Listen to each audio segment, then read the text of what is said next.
Okay, guys, we're back and we're continuing our winding down of 8th edition Warhammer, and still don't know what the future is going to hold. But for right now, we're still getting ready for Southern Assault. That's going to be 8th edition. We had a Southern Assault prep tourney a couple weeks ago, and here's the reports for it. My first game is going to be against Orcs and Goblins. There's a guy who drove up from South Carolina for this. He had Orcs and Goblins. I was like, hey, let's grudge match each other first game, and we did. Okay, now for Southern Assault, they do things a little bit differently for their objectives and their scenarios. So basically, the scenarios are mainly just deployment, but every single game has these objectives where you can get points. Now, the objectives we play for this prep tournament, I think, are different than the ones in the players pack. I think they've changed some things.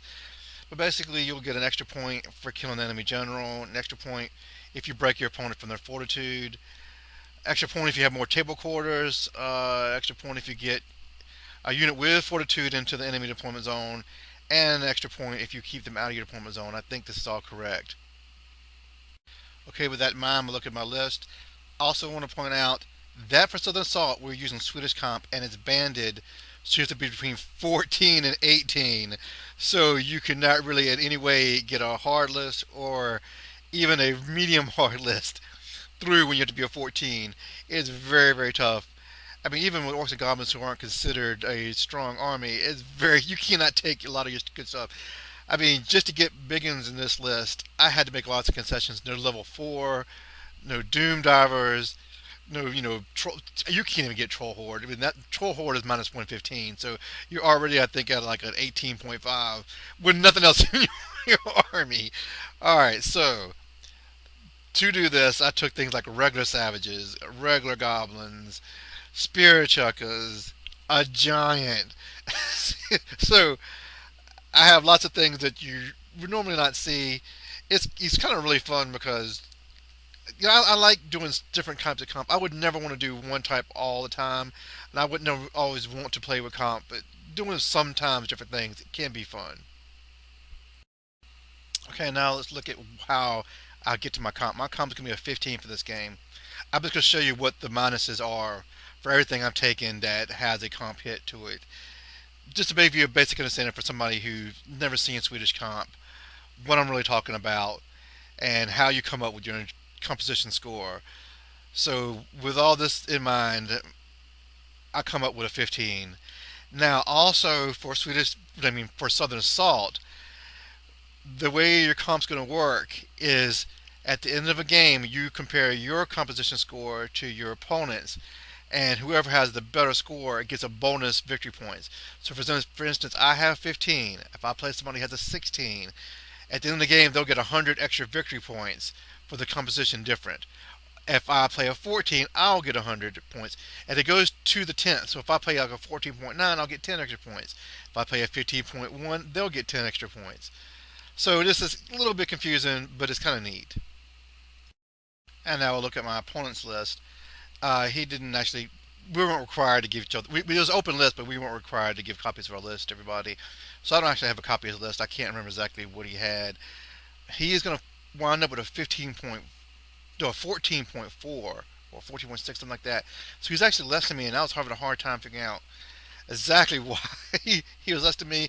I think mainly of it was it because of his general, and uh,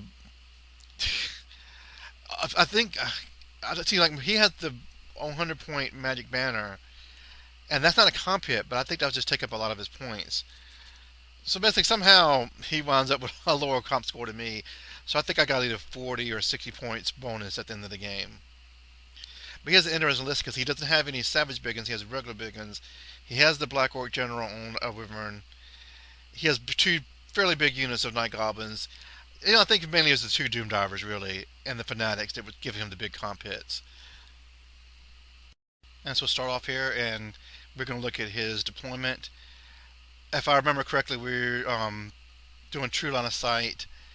And this scenario is just basically a battle line. So, deployment's normal.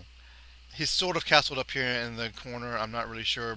He has both his Doom Divers behind the building and his Rock Lava out in the back. He's got the real cool old 3rd edition Rock Lava. I have one of those, but mine's not, not really painted.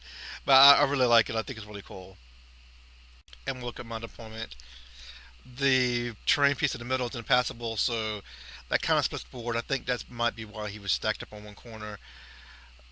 I really love the look of all those Savage Orcs. Like, just two giant units of Savage Orcs. It's like a big wall of them. It looks pretty cool to me. And it's a close-up look, all those Savage Orcs. And this is why I do sometimes enjoy playing different composition scores, because I would normally never take regular Savage Orcs. And just looking at this side of the table, just the old Marauder Giant, nicknamed the Hillbilly Giant. That's another thing you do not take in an uncommon Warhammer. Uh, Regular giant. I really miss taking giants. I'm looking forward to, again, if we do go to Kings of War. I think giants are better there. Being able to bring them again. So we look at the vanguards. His only real vanguard is Vanguard and his war boss that's on the wall from behind the building up. I'm sweeping up forward. It's going to be very difficult for me to get to his war machines with my war fighters, however. But they still have a good um, use, because I can use them to draw out all those fanatics. Alright, he wins first turn. He reforms those black orcs to keep my big boss from swinging around and getting to his rock lava. That was extremely sneaky, extremely sneaky. And I'm not going to charge his war boss with my big boss. So, yeah, that's very sneaky. Otherwise, he fails animosity on his archer unit, but they roll a 6, so they have to move a little bit. So they still get to shoot, but it's going to be very hard for them to do anything. They shoot at my Wolf Riders, and they do no damage to them. Like I said, it's very difficult with range, movement, and some of them having to cover because of the Orc Biggins. It was difficult for him to do anything. Plus, I had a 4+ armor. So no damage done there. Doom Divers go on to my Goblins. I think they killed a couple. Looks like they killed a couple. And then he does only one wound to my Rock and Rock with his Rock Lava. That is extremely fortunate for me. Alright, so my first turn over here, I'm going to go ahead and start drawing out Fanatics. I'm on my Warfighters back. I probably, after I draw the Fanatics out, I probably shouldn't have done that. I probably should have kept them up forward, because I'm kind of blocking my Savage Orcs by moving them back. But I didn't want to give up early points. I wanted to get more out of the Warfighters than just them drawing out the Fanatics, and then either land on the Fanatics or just getting charged by his biggins. And this is the end of my turn. I want to point out that of course, my goblins with my general and BSB failed animosity, so they're stuck there with no magic. So I had not very good magic. I did have put a Gork on one of my level ones. It did go off and get 3 stomps, and the end result of 3 stomps was 1 wound to a Doom Diver and 2 dead pickings. So that wasn't really good. And I remember I was a miscast, and I was something where you do the strength 6 hits or whatever, and I think I do a wound to my level 1. And so other than that, my Spirit Chuckers, most of them had very high rolls they needed to hit anything, except for one that could see the Black Orcs. It hit and actually killed 2 Black Orcs. So far, I've done more damage to myself than I've done to him. And this picture, you can see the damage that's done to me by my miscast. I killed a bunch of Savage Orcs, because remember, the regular Savage Orcs only have 6-up wards, so they're not even really expendable. They're still 9 points each. That's nothing cheap to be losing to miscast. But yeah, so I've lost a good little chunk of Savage Orcs already. Okay, his second turn, he tried to charge his War Boss on the Wolf and his Black Orcs on my Ragnarok. Now, the Black Orcs can actually make it, because it's not the felt, but the actual table that is the length of the actual table. So it looks like the Black Orcs wouldn't have been able to make it in with the War Boss, but there's more table to it than just where that felt ends. It's where the pink ends on the table. So they fail, however. So only his War Boss comes in at my Ragnarok. Now, other than that, he does do shooting this time. He only kills 1 wolf with his poison arrows this time. Now his Doom Divers, if I remember right, one of them goes ahead and blows itself up. So he's already had a turn now where he's doing more damage to himself than I really do to me, than he does to me.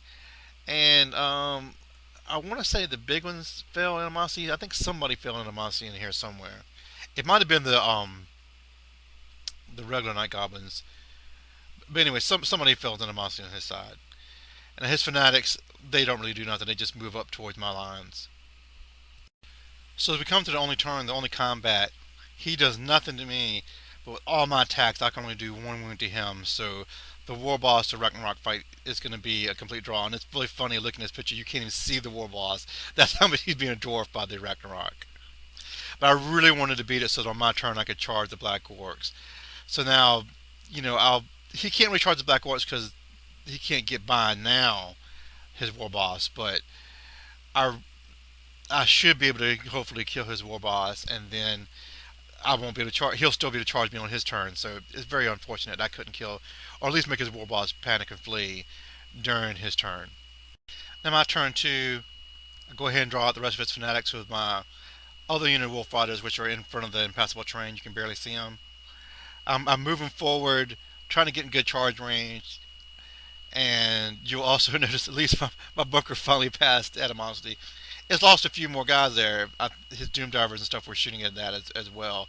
He's really trying to whittle that bunker down because if they panicked and fled, that would be a giant chunk of points for him. Now, at the end of my turn, Photogorp really does nothing this time. I think he must have scrolled it this time. So my magic's pretty much ineffective. I want to point out both my trolls, even with rerolls from the general, failed their stupidity test. So they both stumble forward because I wanted that one troll to charge in to the war boss. I think it had a flank where it could do that because that way his Black Horse would have had to charge the troll, and I was going to hope that the troll could have held out, and then I could charge my Ragnarok in, but it doesn't really matter. So I do finally kill that war boss with my Ragnarok. He does another wound to me. Now the Ragnarok will get charged by the Black Orcs on his turn. Now his turn three, he charges his Night Goblins. I think they had spears at my Wolf Riders. I hold because I want his Night Goblins to be out of position where I can charge my Giant, my Chariot, and my Savages if I want to at those Night Goblins. They got a War Boss in there, so they're worth a decent amount of points. And I'm not worried about his other Night Goblin unit flanking my Savage Orcs, to be honest. I mean, maybe I should be, but I wasn't really worried about that. Now, as you can see, he does charge the Black Orcs at my Ragnarok. Those Black Orcs are gone. He does one more wound, it looks like, or maybe two more wounds to my Ragnarok, but I just tear into his Black Orcs. Between my regular attacks and my Thunderstomp, I do way better than I did against his War Boss. So they're completely gone. That's a huge, that's a small unit of Black Horse, but they're still worth a lot of points. So that's good. He destroys my Wolf Riders. Now he's in a position where he's going to get flanked on both sides. He decides to reform to face my Giant. Now he does this because he's assuming maybe he can kill the Giant because, the Giant's initiative 3 is the same as the Goblins. I think that's what he's really hoping. He was getting most attacks because the Giant he can maybe get points for. The Savages he wasn't really going to do and do much against. Now he's only steadfast 7. He wouldn't be steadfast if I go into the rear. Well, I'm assuming I'm doing that. Right now I'm assuming I'm going to do enough attacks to take out his steadfast on his Night Goblins anyway. But if he was steadfast, it would only be on a 7. Now my turn 3. Let me point out what happened. What I was talking about in the math, am I going through my head about going to the rear of his Night Goblins? It didn't matter because my Savage Orcs failed Animosity, rolled a 1, and they're fighting with the Biggins. So both of them are fighting each other this round. Neither could move. The Biggins only needed a 7 to charge his Biggins. I was really thinking I was going to wipe his army off the table this turn. Instead, my Giant and my Chariot go into his Night Goblins. My Giant rolls Yell and Brawl, so he'll still get to attack with his normal initiative 3 Night Goblins, but not his War Boss has a great weapon. My Wolves will get to attack, but my Goblins won't. And the impact hits happen first anyway. Now he's only on a 7, he's still steadfast, but he fails it, and I run him down. So I got a good chunk of points there. I back up my Ragnarok a little bit to try to, I was a little bit worried about the Wyvern coming there. And I know because the Animosity failed that I'm going to get Biggins and a Wyvern into my Biggins on his turn. And his turn for no, his Biggins fail their charge, needing, I think they needed an 8. I think they might have backed up. Either way, they were like a 4. So they fail completely. On the river makes it. We measured. It looked like barely he was going to be in the front and not in my flank. So he comes in. He declared his wog. So this is still going to be scary. My savages, even though with a anomaly reroll with steadfast, they might still possibly lose and lose their frenzy, and they'll be locked in combat for a while against the Wyvern and the war boss. Uh, Now again, I'll do another miscast here, and with my magic, and I don't wound my wizard, but I'm gonna kill a couple more of my savage orcs for the miscast. I think this I must have rolled a 7 for the miscast, where it's everybody in base contact with him, and I lose a couple of savage orcs. Now, when we come to combat, he issues a challenge. I of course refuse because the champion can't get moved to the back. I don't care if he moves my shaman to the back. So really nothing for him to do. He attacks, kills 4 of my savage orcs. I put all my attacks on his wyvern and do 4 wounds, so his wyvern is still alive. But his thunderstomp, no, I think he managed to kill 3, and then his thunderstomp only kills 1. So I actually still win that combat. Whew. So he is on like an 8, no reroll, but he sticks. Gah. Now you also notice his a doom never lands on my big boss. It only does 1 wound to my big boss, so I'm still can charge this rock lava on my next turn. Hopefully take that out. And I also have my giant in a position where it can charge and maybe take those other goblins out, even though they have the BSB there, so they'll be on a 7 with a reroll. So bottom of turn 4, giant charges in, too close for him to stand and shoot.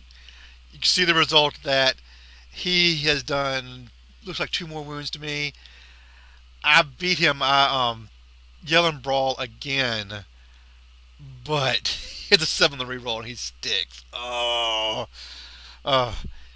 Now I do kill his wyvern. I only do 1 wound to his general. He loses again, but he sticks again, and I can't get his general to break. Ugh. And we're going to run out of time. Oh, let me also point out, my big boss charges in to his rock lava. I kill only 1 crewman, and his 2 crewmen come back and kill my big boss with a 3-up armor save. That's extremely embarrassing. So we're going to run out of time at this point.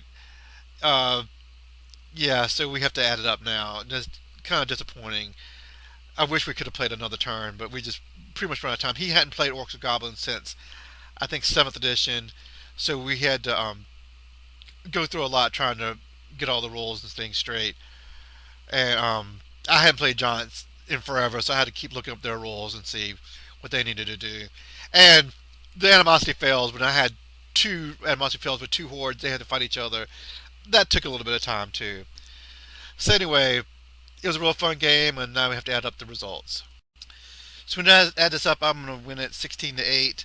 I only get 1 bonus objective point, and I think he gets 3. I'm not exactly sure. I know he had more table quarters, and I don't get his deployment zone. But yeah. The thing is, in Southern Assault, you do not get half points for monsters at half wounds or less, or for characters at half wounds or less. But you can't get points for their mount. So I got points for his Wyvern, but he did not get half points for my Shaman who had a wound on him, or half points for my Giant or Ragnarok, which both had 4 wounds on them. So they're both at half or below. So there's lots of points he left on the table because of the way the rules were, which I think is very odd. I think you should get half points for characters and monsters. I'm not sure why that's being changed. Somebody said that it'll make people want to play monsters more, but I think this composition score is going to make people play monsters more. You should see less cannons and less gun lines and stuff with a 14-18 band. So I really think you should still get half points for the monsters. I mean, that's just my opinion. But anyway, this was real fun. It was fun playing another Orc and Goblin player I never played before. And I'll be going on to game 2, and I'll be playing an old nemesis and his Bretonnian army. I hope you guys enjoyed this, and I'll see you next time. Thanks for listening.